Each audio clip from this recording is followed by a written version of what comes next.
আসসালামু আলাইকুম। কেমন আছেন সবাই? আশা করি সবাই ভালো আছেন।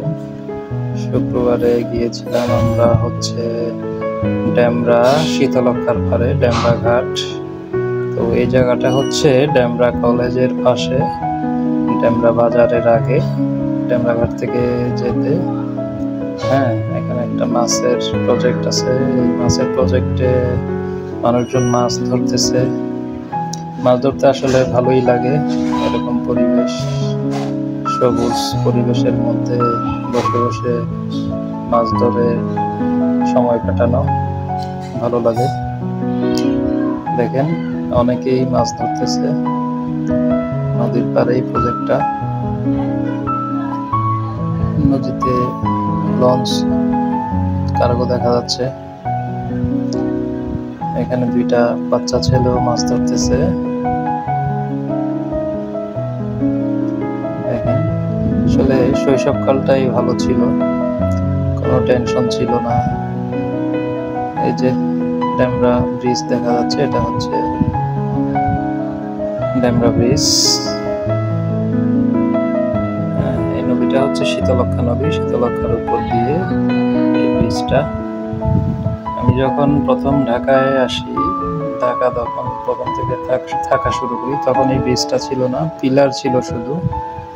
তো নৌকায় ওই পারে যাতায়াত করতাম।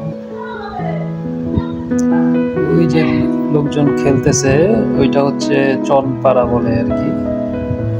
নদীর মাঝখানে চরটা। এটা হচ্ছে ডেমরা কলেজ, বিশ্ববিদ্যালয় কলেজ।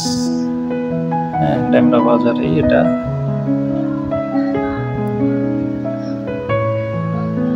জায়গাটা আসলে খুব বেশি সুন্দর না হলেও এই দিকটা মোটামুটি খালি, নদীর পার। অনেকেই ফ্রি সময়ে ঘুরতে যায়, আমরাও গেছিলাম। খারাপ না, মোটামুটি সময় কাটানোর জন্য ভালোই।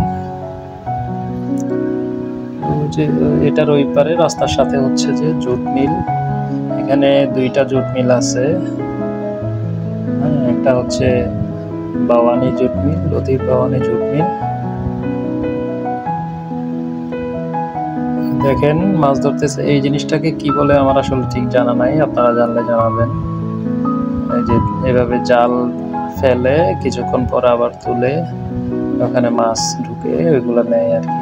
এই জিনিসটার নাম কি বলে? এটাও একটা ওই যে এরকম জাল ফেলার মেকানিজমটা। এই যে এখানে একটা, ওই পারে সিমেন্ট ফ্যাক্টরি দেখা যাচ্ছে।